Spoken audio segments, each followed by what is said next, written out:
Shout out to our healers on that fight. It's not easy when we have that less of health. I've never seen a Resto Druid pump like that. It's pretty impressive. You talking about Isn't it? prunes?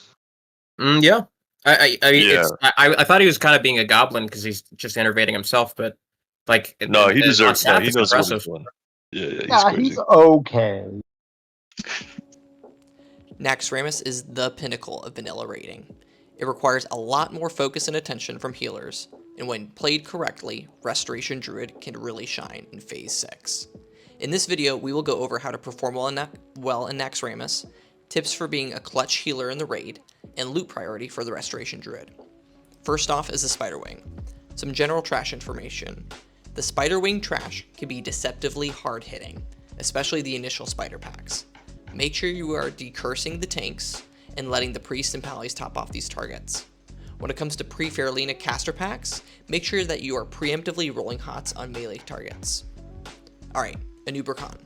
Assuming your guild can one-phase Anubercon with buffs out, the best way to parse on this encounter is to pop Wooshalays after a knockup and help top off raid targets, or bomb max rank healing touch with Wooshalays into the off tank that was tanking the second ad. The ads apply a stacking poison debuff that really hurts, and if an off tank gets to 8 or so stacks, your max rank healing touches can attribute a lot of healing to your overall effective heal. If you are killing a noob after a Locust Swarm, all bets are off on heal parsing due to longer kill time. Grand Widow. Make sure you're not too close to the boss during the encounter. A silence can occur when you're too close and an ad is being sacrificed to keep Grand Widow not enraged. So roll rejuves on poison targets, pair this with Wooshalays when melee groups have Rain of Fire being applied on their groups, and I would probably pop Wooshalays as soon as you see the Rain of Fire falling from the sky on melee. Do not pop it for range, it's not worth it, and then get the quick healing touches out on the melee targets. Makesna. Much of the healing will simply be on the main tank in this encounter, but if you can weave healing on web wrap targets on the wall, this will give you more effective healing for the fight. This is a pretty short encounter, so regrowth or heal sniping is the focus here. Plague Wing is next.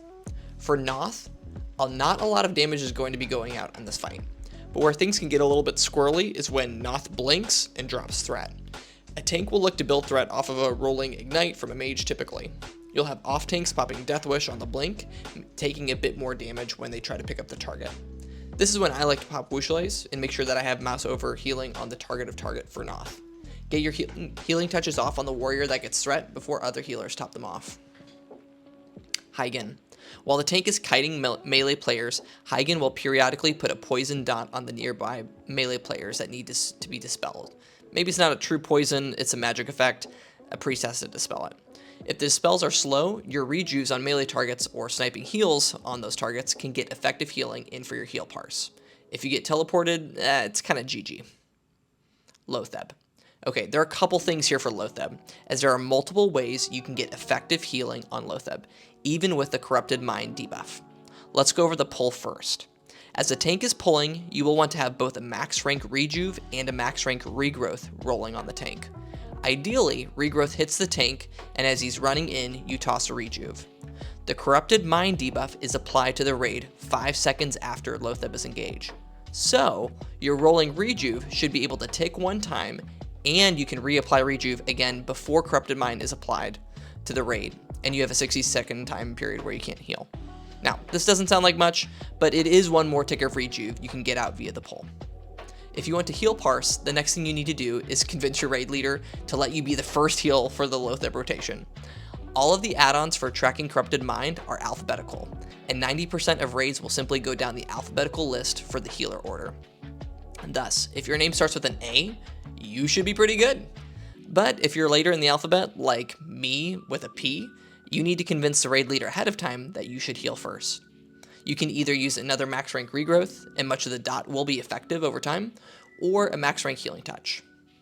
During the fight, you can have additional healing count as effective through shadow protection potions, rune cloth bandages, healthstones, and through an engineering trinket of the major recombobulator. What you can do, and should do, is pre-pop a shadow potion before the pull, and after the first inevitable doom, you can reapply a second shadow protection potion. Just about every raid will do this. If you use a Hellstone, this also counts as plus healing. First aid bandage not only yourself, but the other healers or range DPS. Warlocks early on will run low on mana and life tap early into the encounter. Position yourself next to a Warlock early and tell them to tap once or twice and that you will bandage them while they keep DPSing. If you are an engineer, you can craft and use 2 major recombobulators. These scale with plus healing, and you can toss out decent one-time heal of 1,000 over 1,000 health. You can also make 2 of these and use this twice during the encounter. This is a great way to keep a tank topped off if things are starting to go down south and healers are on cooldown for Corrupted Mind.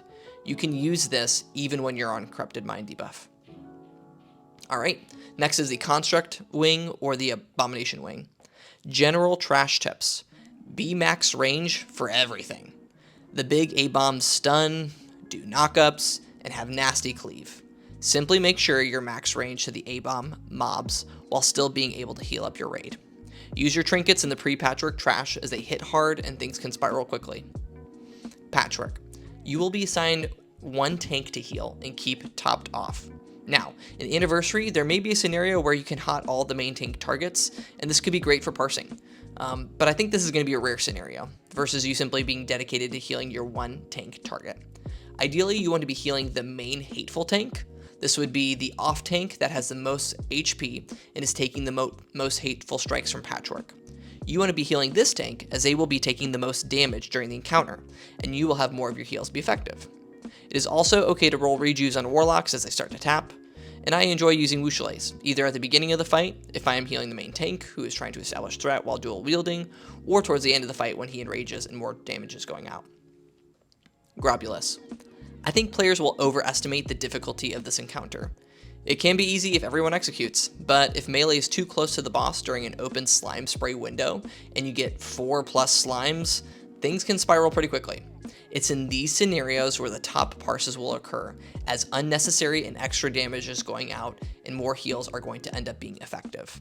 I would use Wushalays here with big rejuves. If you are on Alliance for Gluth, you will have a pally kiting the ads. Rejuve players while in the tunnel and top them off before other people for a strong Alliance parse. Just don't get too close to the boss as you drop down from the tunnel with a bunch of rejuves rolling. You can pull threat and he would insta-kill you. This has happened to me before. If you are on Horde, you will want to be the kiter. Your raid leader should instruct the other healers on Horde only to heal the main tank and not any of the ranged or melee targets that have taken damage in the tunnel. This is because you will need to rejuve and hot heal these targets to get threat on the incoming ads and kite them around the room, usually with a warrior off tank who is using Piercing Howl for adding a slow. For Horde players, make sure you have a speed Zanza, and items like Nifty or Skull of Impending Doom can be helpful to pop for speed boosts. If you don't have items like Nifty Stopwatch or Skull of Impending Doom, go ahead and grab these prior to Nax releasing. They can be helpful if it's your first time kiting, and you need another oh crap button to press to get in front of the ads. Don't be afraid to pop into cat form and sprint to get ahead if mobs are catching up. Thaddeus. In Phase 1, if you are healing on the right side, make sure you are max range of the boss for mana burn. Have target of target on, and as when tanks are swapped in the air, the mobs can temporarily target a different melee to attack if they are high on threat, and keep pumping DPS. Be ready for that clutch Nature Swiftness heal on that melee. Or the tank could potentially be thrown across and be facing the wrong way, and get whomped by the ad. Have Nature Swiftness ready. When making the jump for Phase 2, you can swap into cat form and hit sprint if you didn't use this for Gluth kiting. You'll never miss a jump if you sprint. Otherwise, for Thaddeus, roll hots, use Wushalays, have a good time. Deathknight Wing. General trash tips. Stay max range so you don't get cleaved or whirlwind by trash mobs. Keep an eye out for decursing tanks for the trash prior to Resuvius. The post-Resuvius trash can be particularly painful for melee, so be ready with your NS for clutch heal to save world buffs. Instructor Resuvius. I would recommend the majority of guilds do this encounter without world buffs week 1. I highly recommend booting your buffs for this fight. It's not a difficult fight, but screwy stuff can happen all the time with broken mind controls. Especially if your priests and raid aren't the strongest or haven't done the MC mechanic before, they may need some practice to get this right. So I would recommend booting your buffs, your whole raid doing it to be honest, as things can go awry in this fight. The best way to parse for this encounter is popping Wushalays after a disrupting shout goes out, and the mind-controlled ad that is tanking Resuvius is getting lower on health. pop Wushalays and pump max rank Healing Touch into the Mind Control ad to top it off. Healing done to the Mind Control ad counts for your parse, and their health pools are massive for being able to have effective heals. The top parse for this encounter will be based upon max rank healing the ad. Gothic. This fight is dependent on your raid taking a bunch of unnecessary damage. I have found that being on the dead side is typically more helpful to get effective heals, but honestly the best parses will be if your raid isn't taking unnecessary damage, not kicking the rider on the live side, overextending on the dead side, etc. 4 Horsemen. I'm actually kind of curious to see what will happen on Anniversary for parsing on 4 Horsemen. I don't know how many groups will be able to cleave the front 2 mobs down, or if DPS will only be strong enough to Zerg Thane down. Now, depending on the approach and the strategy, this will ultimately affect how you heal and who parses well. I recommend getting the 4 Horsemen Heals Weak Aura, which you can configure based on your starting position. This will tell you in very plain terms when you need to move to the next mob to heal. If you run a traditional 12 healer approach, I would personally want to start on Mograine and be the first or second rotation, as this would allow for me to heal the majority of the raid as they take their 3rd mark on Thane and potentially a 4th. If you run 13 healers for Nax, try to get yourself to be the floater healer. This is the best. If you run 13 healers and are the floater, I would start on the back and roll max rank regrowth and rejuve on the tank targets. I would then join up the main raid on Thane for the 3rd mark and top off all the raiders as they get the 3rd or 4th mark. Then, when Thane is down and the entire raid moves to Mograine, I would move with the raid to Mograine, aka backwards from everybody else. This way you can top off the raid as they take 3 marks and assist with healing the Mograine tank, who is taking the most tank damage. When you get to the back 2 horsemen being the final ones that are up, especially just with Zelik left, you can weave in and out of the Zelik area and toss out max rank rejuves on players, and even get close enough with weaving to do a Nature Swiftness max rank Healing Touch on the main tank, while getting out to the safe zone between marks. This weaving can be dicey if you don't have good timers, but if you can do it, it will add just that bit of extra healing. Sapphiron. Week 1 Sapphiron is the hardest 40-man raid encounter in all of vanilla. Your players have no frost resistance, or just pretty crappy green frost resistance items, and are taking massive damage. And if you are Horde, this is even more difficult, as players can outrange totems, and chain heals for air phase aren't nearly as effective versus when players are more stacked on a ground phase. Pop mana potions and dark runes early into the fight, and make sure that you'd already pre-popped a shadow protection potion for the drain life mechanic. You should run your 8 out of 8 tier 2 set for Sapphiron with Rejuve Gem and Royal Seal of Eldritch Thalos, or instead of Royal Seal, maybe even Dark Moon card Blue Dragon for that extra mana regen. In an ideal world, you are using max rank Rejuve, but reality can also hit you sideways. If you're doing Sapph without full world buffs, it's going to be a super long fight. I would use something like rank 7 instead of rank 11 if this is the case for your run. Even with a full world buff run, maybe even prio rank 7 week 1 just to make sure you have enough mana. It's all kind of dependent on your own mana conservation. Sapphiron will be the #1 reason why raids will leave Naxxramas and run to rebuff before going back in. KT. KT is super RNG. You can get 3 mind controls during the encounter, or just 1. You can get Frost Blasts on a soul spread range DPS player, or on an entire melee group. A lot can go wrong or right simply with RNG. Given this, I love running Wushalays. Pop this when a bad Frost Blast goes out on melee, and use quick healing touches to save players. Use target of target, and when the mind control mechanic goes out and a player is looking to establish threat, use your Nature Swiftness Healing Touch macro to top off the tank that is getting chunked, and while the other heals aren't being as proactive as you. Okay, general consumes list for Naxxramas. This is the general consumes list that I think everybody would know by now, but they are as follows. Flask of Distilled Wisdom. This is massive in Naxxramas. Your entire raid, if you're serious about clearing the raid week 1, everybody, if you're melee, ranged, caster, healer, everybody is flasking for Naxxramas. It is extremely taxing on players. You need to squeeze out every bit of health and mana in order to clear it.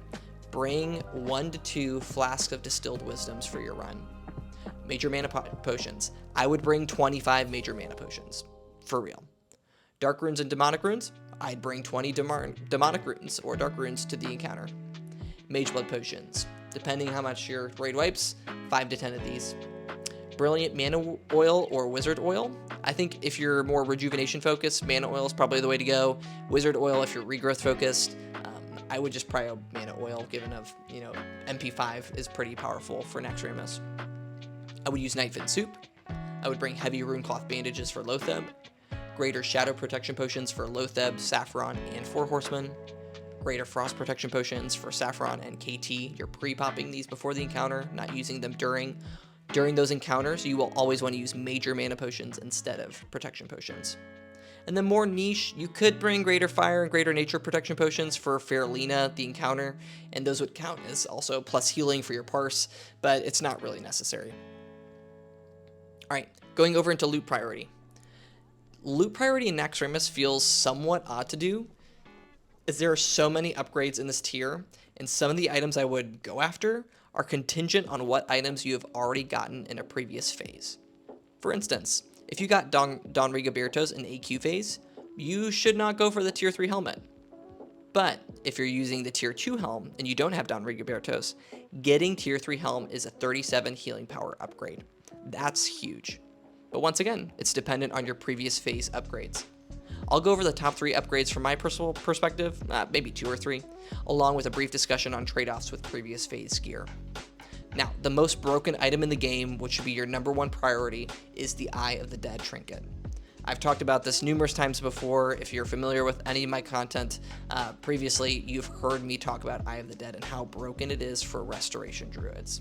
This trinket's not only something you will just never take off due to its equip of plus 70 healing power, but the on-use effect is absolutely broken for Restoration Druids and Healing Priests.